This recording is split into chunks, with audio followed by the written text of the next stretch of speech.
السلام علیکم ورحمت الله وبرکاته. سید الرحمن کاکا خیل دستک جندول یوټیوب چینل نه تاسو ته مخاطب یم. ملګرو تاسو ته معلومه ده چې د نن نه څو ورځې مخکې په لاس انجلس په امریکا کې چې کوم اور لګېدلی دی او لا تر اوسه پورې په هغه اور کې ورځ په ورځ باندې زیاتوالی راځي او کمی پکې نه راځي. دا زموږ ستاسو دپاره د عبرت یو نشان دی. نو راځئ چې نن په لاس انجلس باندې لږه شان خبره وکړو. دا کم ښار چې تاسو ګورئ دا د رڼاګانو ښار دی. نن په دې باندې چې کوم اور لګېدلی دی او د دنیا هر قسم مشینري په دې ځای کې استعمال شوه، خو دا اور لا تر اوسه پورې نه مړ کېږي، ورځ په ورځ تیزیږي. دا د روشنیانو ښار چې کوم تاسو ګورئ د موبایل په سکرین باندې، دا د امریکې ښار دی لاس انجلس. په دې باندې لږه خبره او لږ معلومات زه تاسو له درکومه. کېدای شي یو ویډیو ستاسو خوښه شي، د دې نه تاسو عبرت والی.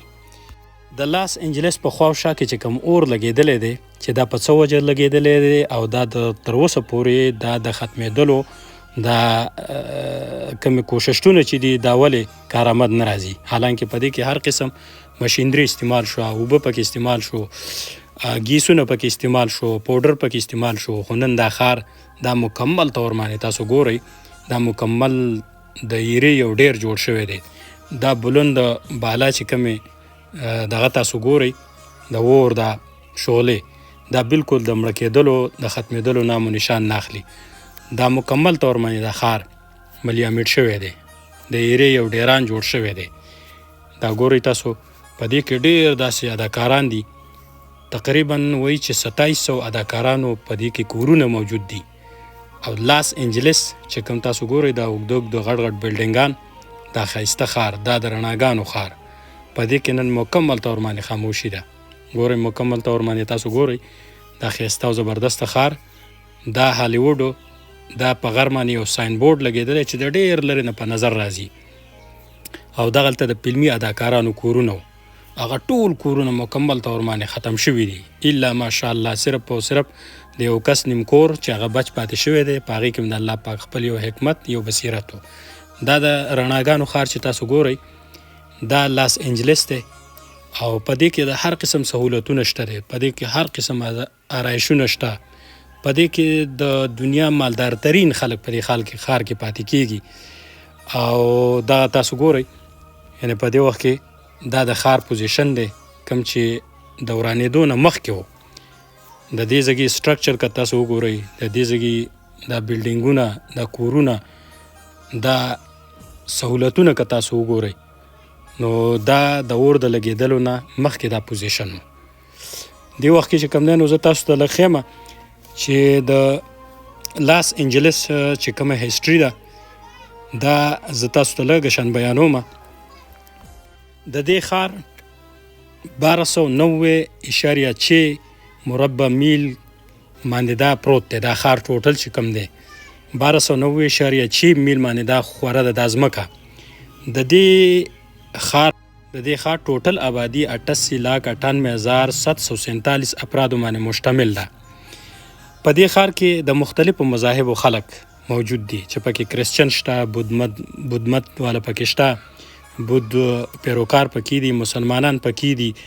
خو د دې ځای علاقایي چې کوم مذهب دی نو هغه عیسائی مذهب دی. لکه څنګه چې په انډیا کې تاسو ګورئ ممبئی چې څومره فلمي اداکاران پیدا کړي دي او پکې پاتې کېږي، همدغه شان د لاس انجلس مثال دی.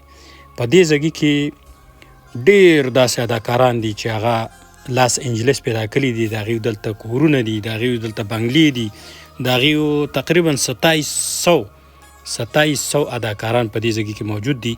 د دې خلکو د آرټ سره ډیر زیات محبت دی او مختلف آرټ کې چې کوم دی نو دوی حصې ماخلي. په 10 کسانو کې 6 کسان داسې دي چې هغه د آرټ ماهرین دي او د دوی ډیر زیات شوق د آرټ سره وي او د ډانسینګ سره وي. د دې ښار سالانه چې کومه GDP ده دا 1.618 ټریلیون ډالر ده. که چېرته دا ښار یو ملک وي لکه مثال د سعودي عرب او سویډن یا د کوریا په شان، نو دا به مضبوط ترین ملک وي. دا مخامخ په دې غر باندې کوم بورډ تاسو ګورئ ساین بورډ هالیوډ، دا د 100 کیلومترو نه دا په نظر باندې راځي. د هر ځای نه چې تاسو ګورئ دا کو چېرته تاسو GTA ګیم کتلی وي، GTA ګیم، نو تاسو ته به د دې ښار د بلډینګونو د پاسه نه ډېره ښایسته نظاره کیدلی شي. تاسو دا ګیم وګورئ بیا به پخپله تاسو ته پته لګي. دا بیچ چې کوم دی دا د ډېر بهترین ښایسته بیچ.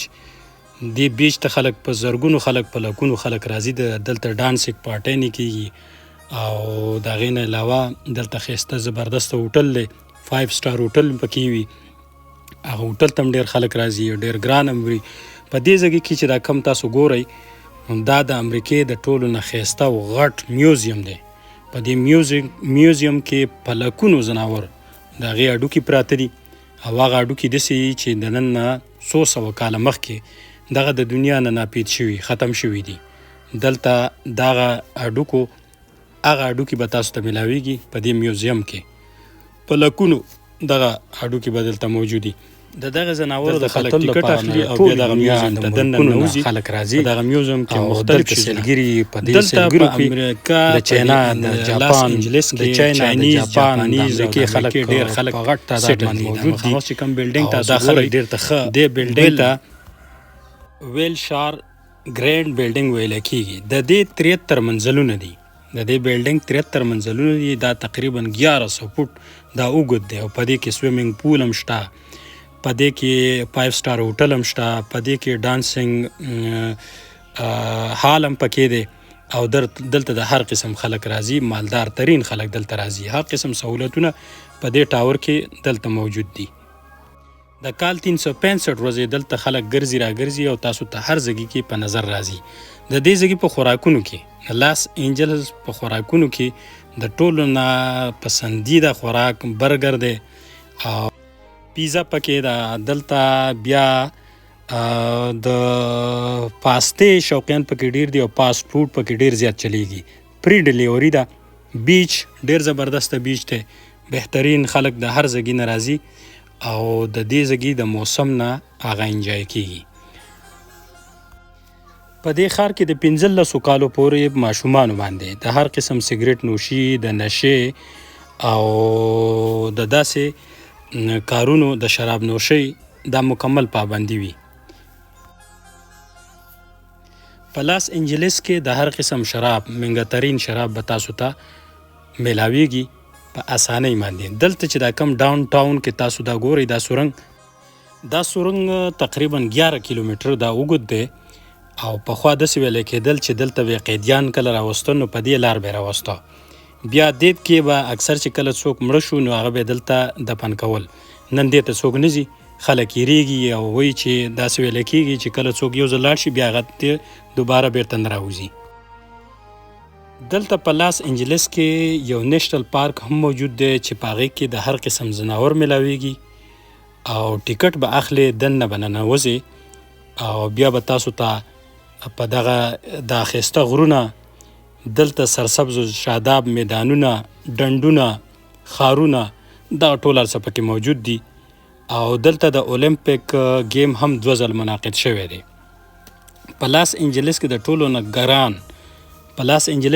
نه ګران کار د کار پارکینګ دی، ځکه د هغې اصل وجه دا ده چې دلته خلک ډیر زیات مالدار دي او د هر سړي سره 2 او 3 ګاډي ورسوي. نو چې کله تاسو ګورئ نو په پارکینګ کې به تاسو ته ځای نه میلاویږي. کله چې نوی کال راځي نو په نوی کال باندې خلک آتشبازۍ نه کوي او ټول ښار ښایسته کیږي.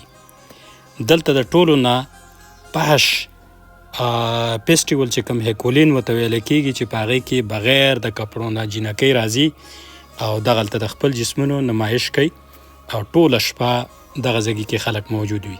د موسم په لحاظ سره ښایسته زبردسته چمنونه، ښایسته یخې هواګانې وي په ګرمۍ کې او په یخنۍ کې بیا خلک د یخو هواګانو نه، د واورو نه هم مستفید کیږي. خلک د خپل فټنس ډیر زیات خیال ساتي او مالدار دومره دي چې په لکونو ډالر په خپل کورونو باندې خرج کړي دي، نن هغه په اور کې وسوځلی شو. کتونکو دلته یو کور داسې دی چې هغه د دې اور باوجود نه دی سوځېدلی شوی. د هغې اصل وجه دا وه چې دا د یو غټ بزنسمین کور دی او د فلسطین د مسلمانانو په حمایت کې خپل یو بیان کړی و. الله رب العزت د ده خوا شاته ټول کورونه ایره کړل خو د ده مسلمان کور بچ پاتې شو. د یو مسلمان په حیثیت د الله تعالی دعا کوم چې الله پاک دې په ټولو مسلمانانو رحم وکړي. آمین.